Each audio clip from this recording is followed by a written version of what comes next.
देश में रह करके देश के प्रति प्रेम ना हो, देश का सम्मान बढ़ाने के लिए, देश का गौरव ऊंचा करने के लिए और देश को यश प्रदान करने के लिए यदि हमारे हाथों से कोई कार्य नहीं हो सका तो हम देशभक्त नहीं कहला सकते। देशभक्त का मतलब होता है जिस देश में जन्म लिया बलिदान उसी पर हो जाए। देशभक्त बनिए, देश के गद्दार मत बनिए, देश के लुटेरे मत बनिए, देश के विकास के लिए कार्य कीजिए, देश की सड़कें बनाइए, खेती बाड़ी भी अच्छी करिए।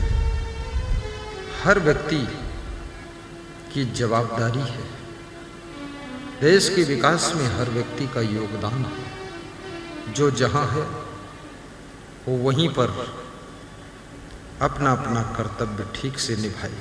जैसे मैं संत हूं, संत की भी देशभक्ति में हिस्सेदारी है।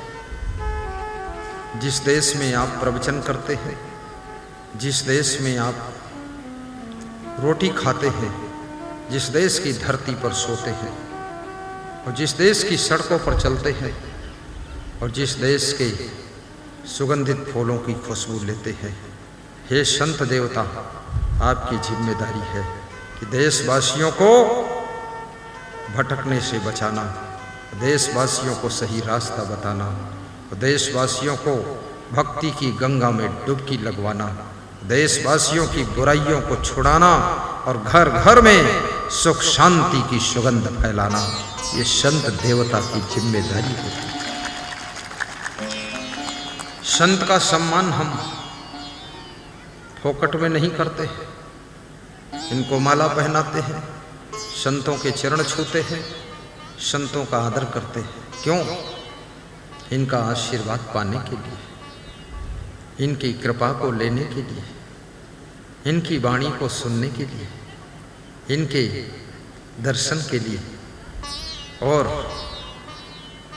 ये मेरा कल्याण करे इसलिए हम इनका आदर करते हैं। याद रखना, संत का अर्थ इतना नहीं है कि भोजन कर ले और सोता रहे, वो संत नहीं हो, कुंभकर्ण है। संत का अर्थ इतना ही नहीं है कि इधर उधर घूमता रहे, नहीं नहीं, उसका नाम घुमक्कड़ है, संत नहीं।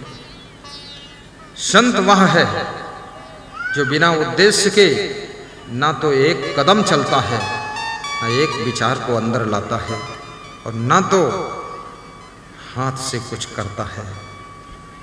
बड़े उद्देश्य के लिए वो हाथ आगे बढ़ाता है, कोई महान उद्देश्य को पूर्ण कर लिए कदम बढ़ाता है, और विश्व के कल्याण के लिए उसके मन में चिंतन होता है, उसी का नाम संत होता है। जो सभी के दुखों का अंत करता है, जो सबके घर घर में बसंत लाता है, वही संत कहलाता है।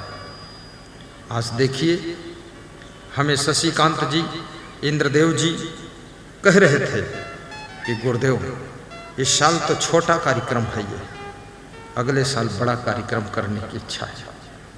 मैंने कहा इसको भी छोटा मत मानो, इसको ही बड़ा मान लो, तो अगले साल करो ही मत, अगले के अगले में करो, एक साल रेस्ट भी लो। क्योंकि रोज आदमी को खीर खिलाओ तो खीर से भी मन उब जाता है, और हर साल प्रवचन करवाओ तो प्रवचन से चंदा देने से लोग उब जाते हैं। ये तो हर साल लगान जैसा देना पड़ रहा है, इसलिए एक साल गैप कर देना चाहिए। क्योंकि अमृत भी सीमा भर पीना चाहिए। पानी तो हर समय पिया जा सकता है, पर दूध हर समय नहीं पिया जा सकता है। प्रवचन तो बस इस साल हो जाएगा 2022 में, अब 2024 में होगा। 2023 में बकिया देरा में राम प्रवेश के यहाँ होगा, वहाँ सब चलेंगे लोग। संत की भी बहुत बड़ी जवाबदारी है, लोगों को समझने की आवश्यकता है। संत महात्मा जब आए उनसे प्रवचन करवाइए, उनके दर्शन कीजिए, उनका आशीर्वाद लीजिए और उनकी सेवा भी कीजिए, उनको भोजन भी खिलाइए। दाल चावल रोटी सब्जी, मालपुआ की ज़रूरत नहीं, तो मिल जाए तो छोड़ना भी नहीं और ना मिले तो मांगना भी नहीं, और मालपुआ का कोई काम भी नहीं है, क्योंकि पूरी जिंदगी ही रसपुआ बनी हुई है। जीवन सभी को मिला है, जीवन जीना कौन सिखाएगा? माता पिता पेट पालना सिखा सकते हैं, लेकिन जिंदगी जीने के सूत्र माता पिता को भी नहीं मालूम है, क्योंकि माता पिता स्वयं भटके हुए, दादा दादी भी भटके हुए और पति पत्नी भी भटके हुए। ये भटका हुआ मानव एक देवता है, भटकी हुई नारी देवी स्वरूपा है। इनको राह पर कौन लाएगा? इनको राह पर लाने का काम संत का ही है। इसलिए संत को सबसे पहले स्वयं की तैयारी करो, वैराग्यवान बनो, विचारवान बनो, ज्ञानवान बनो, महान बनो, तपस्वी बनो, तेजस्वी बनो, ओजस्वी बनो, यशस्वी बनो। और संत के अंदर सद्गुण और सदाचार भी होना चाहिए, संत के अंदर अनुशासन भी होना चाहिए, साफ सफाई भी होना चाहिए। साधना मार्ग की पहली सीढ़ी सफाई है। गंदगी तो नरक है ही, बाहर की सफाई, भीतर की सफाई, मन की सफाई, तन की सफाई, सब सफाई होना चाहिए। गंदगी को नरक कहा गया, सफाई को स्वर्ग कहा गया। कितने लोग ऐसे भी हैं जिनको गंदगी दिखती नहीं, और मैं देखता हूँ तो वहाँ मुझे सफाई दिखती नहीं। डबल झाड़ू लगाना पड़ता है, डबल धुलाई करना पड़ता है। वो कहते सब ठीक है, हम कहते सब गलत है। वो कहते खूब सफाई, हमने कहा खूब गंदगी फैली। सफाई, जो सफाई रखता है, जिसका घर सफाई है, गाड़ी में सफाई है, कपड़े साफ सुथरा है, कभी गरीब नहीं हो सकता है, कभी गरीब नहीं हो सकता है। उसके ऊपर लक्ष्मी की कृपा रहती है। झाड़ू से लक्ष्मी पैदा होती है। हाथ में झाड़ू उठाइए, पोंछा उठाइए, घर की धुलाई कीजिए, सफाई कीजिए, आलस्य मत कीजिए। कहीं चिट्टी पड़ी हुई है, कहीं झिल्ली उड़ रही है, कहीं कोथरी उड़ रही है, कहीं गिलास लुढ़का पड़ा हुआ है, कहीं कुछ चम्मच पड़ा हुआ है, और कहीं फूटा हुआ बाल्टी पड़ा है। पूछो क्यों पड़ा है? कहते बुद्धि काम नहीं करती। अरे इसको बेच दो, प्लास्टिक की फूटी बाल्टी खाम खाम लुढ़क रही, बेच दो, बेच करके कुछ पैसे डाल के नई बाल्टी ले लो। जितना कबाड़ा इकट्ठा करोगे उतना तुम्हारा घर कबाड़ा होता चला जाएगा।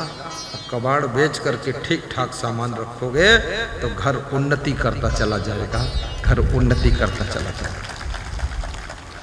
फालतू सामान घर में मत रखिए, फालतू सामान मार्केट से मत खरीदिए, मार्केट के चमकते दमकते सामान में मोहित मत होइए। तुम्हें जो जरूरत है उतना ही लाइए, क्योंकि 2.5 लाख में एक कमरा बनता है। फालतू लाकर सामान उसमें भर दोगे, सोओगे कहाँ? 2.5 लाख का कमरा फंसा है और 2.5 लाख का सामान उसमें घुसेड़ के रखा फालतू। खरीदना ही नहीं है, लेना ही नहीं, जरूरत ही नहीं, पैसा फंसाना ही नहीं। सबसे पहले चलने के लिए गाड़ी लाइए, कार लाइए। नंबर 2, बेटी का विवाह अच्छा कीजिए। नंबर 3, बच्चों की शिक्षा अच्छी दिलाइए। नंबर 4, फिर अच्छा घर बनाइए। घर चौथे नंबर पर बनाना चाहिए। चलने की व्यवस्था पहले कीजिए। कितने लोगों का घर भी अधूरा है, अब गाड़ी भी नहीं है, साड़ी पर साड़ी खरीद रहे। बस आवा फैशन का जमनवा, सासू कैसे सपरी। साड़ियों का अंबार लगा है, चप्पलों का अंबार लगा है, बुद्धि काम नहीं कर रही, पति देवता बेहोश पड़े, सास ससुर को होश ही नहीं आया, बहुए दमादम मस्त कलंदर, फैशन में पहला नंबर, काम करने में 0 नंबर, लड़ाई झगड़ा में 1 नंबर, दमादम मस्त कलंदर, सखी साबास कलंदर। ये सब नरक मत बनाओ, फालतू साड़ी वाड़ी रखने काम नहीं है। कितनी लड़कियां 100 सलवार कुर्ता रखे, हर घंटे में बदल के पहन के आती है। वो सोचती हैं सलवार कुर्ता हर घंटे में बदलूंगी तो बहुत सुंदर हो जाऊंगी। सुंदर उंदर नहीं होगी, हम जैसा आदमी तो तुमको मूर्ख ही समझेगा। फालतू बकवास में फंसी हो। बाल लटकाना, गाल में लाल रंग लगा लेना, होठों में लाल रंग लेस लेना, खोपड़ी ब्लाउज, ये सब नौटंकी से बचो, फालतू बकवास। होठों में क्यों लाल रंग लगाती हो, क्या जरूरत है? कोई हो सकता नहीं। आपकी आचरण, आपका सुंदर स्वभाव इतनी लालिमा पैदा कर देगा, सबको तुम प्रभावित कर सकते हो। ध्यान देना, नक्षत्र अगणित प्रकट होते हैं, कोई नमस्कार नहीं करता है क्योंकि उनमें तेज नहीं। लेकिन सूरज एक उदय होते ही हर व्यक्ति सूर्य देवता को नमस्कार कर लेता है। आपके अंदर तेज होना चाहिए, विवेक होना चाहिए, ज्ञान होना चाहिए। चेहरा चमकाना तो सब जानते हैं, जो चरित्र को चमकाना जानता है वही धरती का देवी और देवता होता है, वही धरती का देवी देवता होता है। मैंने कितने साधुओं को देखा, न जाने क्या क्या नाटक करते हैं, बकवास बनाते रहते हैं और साथ में 2-4 सदुनी लटकाए रहते हैं। बहुत लंबे चौड़े बाबा जी और सदुनी साथ में लटकी हुई। ये कौन बबाई है? गृहस्थ आदमी एक औरत रखता है, तुम बाबा होकर के 2-4 साथ में लटकी में लुटका लिए घूम रहे। ये कोई सदवाई है? चलो छोड़ो इनको, जाने दो। हमारे पास ऐसे लटकू राम साधु आते ही नहीं। हमको बहुत डरते हैं कि बेइज्जती कर डालेगा मंच पर, और मैं बेइज्जती कर भी देता हूँ। बेइज्जती हो चाहे इज्जत हो, बेइज्जती मैं क्या करूँगा? बेइज्जती तुम खुद करा रहे हो। संत के साथ में नारी शोभा नहीं देती है, याद रखना। संत और गृहस्थ 2 रास्ता है। गृहस्थ के साथ में नारी ही शोभा देती है, पति के साथ पत्नी की शोभा है, और पत्नी के साथ पति की शोभा है। राम के साथ में सीता की शोभा है, और सीता के साथ में राम की शोभा है। लेकिन याद रखना, विश्वामित्र के साथ में किसी नारी की शोभा नहीं, और नारी के साथ में हम जैसे संत की शोभा बिगड़ जाती है। इसलिए संत को त्याग वैराग्य से रहना चाहिए।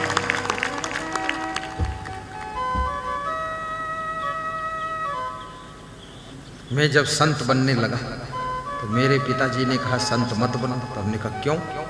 बोले बहुत संतों को देख लिया। तो हमने कहा एक और देखो। तो बोले कि ठीक ठाक बन नहीं पाओगे, अरे गहरे नत्थु खैरे वगैरह वगैरह लगैरे रहोगे।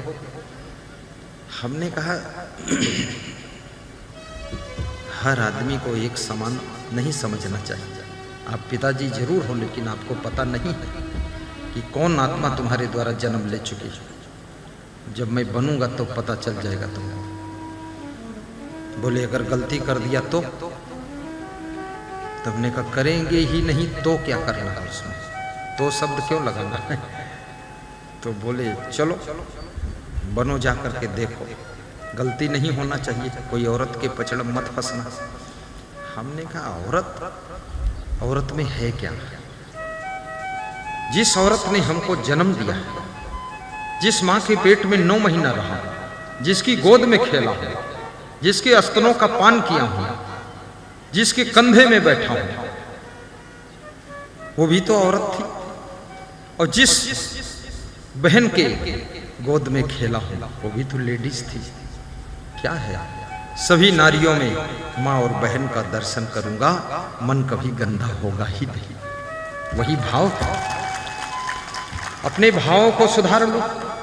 संत बना, बोले गांव के 6 संत और हैं। हमने कहा होंगे, 6 हो चाहे 600, उनसे क्या लेना देना। कोई कहे गांव में बकरियां 600 हैं, बकरियां 600 हो चाहे 6000 हो, दूध 50 ग्राम से ज़्यादा नहीं निकलेगा। लेकिन अच्छी भैंस एक ले आओ तो 30 लीटर निकलेगा। तो हमारी बकरी से क्या मतलब है। बकरी की भैंस से तुलना कर रहे हो तुम फालतू, गधे की तुलना घोड़ी से कर रहे हो। तुम कहते हो गदही नहीं दौड़ पाई तो घोड़ी न दौड़ पाई, और घोड़ी छलांग मार के भागलपुर पहुंच जाएगी। तो हम ये गदही थोड़े हैं, हम तो घोड़ी एकदम स्पीड। तो बोले ये सब जो उन साधु बने घर हम घुसे बैठे। हम कह हमने कहा घर में घुसे चाहे जहाँ घुसे, हम इस तरह साधु नहीं बनते। जिस दिन से घर को त्याग करूंगा, घर की तरफ मुड़कर देखना नहीं, मोह करना नहीं।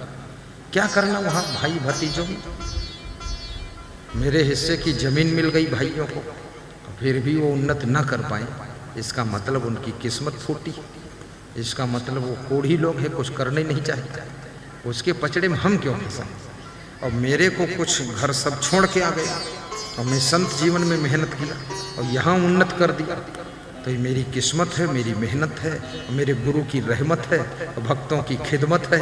उसी का खेल है, जो कर्म करेगा वही सफल होगा। संत बनो, टाप के बनो, क्योंकि संत धर्म का रक्षक होता है। और संत को देख करके पूरे विश्व की आस लगी रहती है। ये माताओं की भी आस लगी है, पुरुषों की भी आस लगी है। गुरु जी हमको आशीर्वाद देंगे, गुरु जी हमें ज्ञान सुनाएंगे, और गुरु जी का दर्शन करके हमारा कल्याण होगा। पूरा विश्व आस लेकर खड़ा है।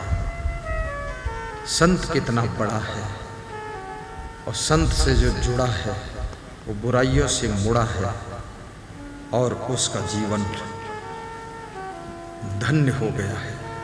याद रखना, संतों से भी निवेदन है, महान संत बनो, गुणवान संत बनो, वैराग्यवान संत बनो।